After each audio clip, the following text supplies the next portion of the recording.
ভারতের মুসলিম ক্রিকেটার হয়ে মোহাম্মদ সিরাজের ইতিহাস। দেখো বাংলাদেশ, শেখো বাংলাদেশ, কিভাবে ভারতের মতো নাটকীয় জয় তুলে আনতে হয়। ভারতকে জয়ের পরে জয়ের নায়ক মোহাম্মদ সিরাজ যা বলেছিলেন, বিস্তারিত জানতে ভিডিওটি না টেনে সম্পূর্ণ দেখা অনুরোধ রইল।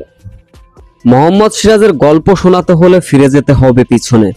দলের সেরা পেস বোলার জসপ্রীত বুমরা নেই ভারত দলে, নেতা যেন বনে গেলেন ভারতীয় মুসলিম ক্রিকেটার মোহাম্মদ সিরাজ। রোমাঞ্চ ওভাল টেস্টে ভারতের অবিশ্বাস্য জয়ের নায়ক কিন্তু এই মোহাম্মদ সিরাজ। ওভাল টেস্টের পঞ্চম দিন জিততে পারে যে কোনো দল, বরং ভারতের সম্ভাবনা ছিল কম। ইংল্যান্ডের দরকার ছিল 35 রান, হাতে ছিল মাত্র 4টি উইকেট।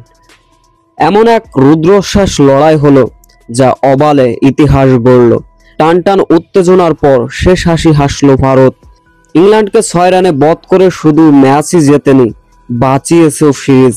2-2 সমতায় শেষ করেছে শুভমান গিলের দল। ভারতের এই সাফল্যের মহানায়ক কিন্তু পেসার মোহাম্মদ সিরাজ। 6 উইকেট নিয়ে পঞ্চম দিনে 339 রানে শুরু করেছিল ইংল্যান্ড। তবে মোহাম্মদ সিরাজের 5 উইকেটের দিনে অবিশ্বাস্য জয় পেল ভারত। এদিন ম্যাচ জয়ের পরে অবশ্য কথা বলেছেন মোহাম্মদ সিরাজ। তিনি বলেন, ভারত মাতার এমন জয় এনে দিতে পেরে আমি একজন মুসলিম ক্রিকেটার হয়ে নিজেকে গর্বিত মনে করছি। অবশ্য এই ধারাবাহিক পারফরমেন্স আমি ধরে রাখতে চাই এবং আমি ভারতকে বারবার জয় এনে দিতে চাই।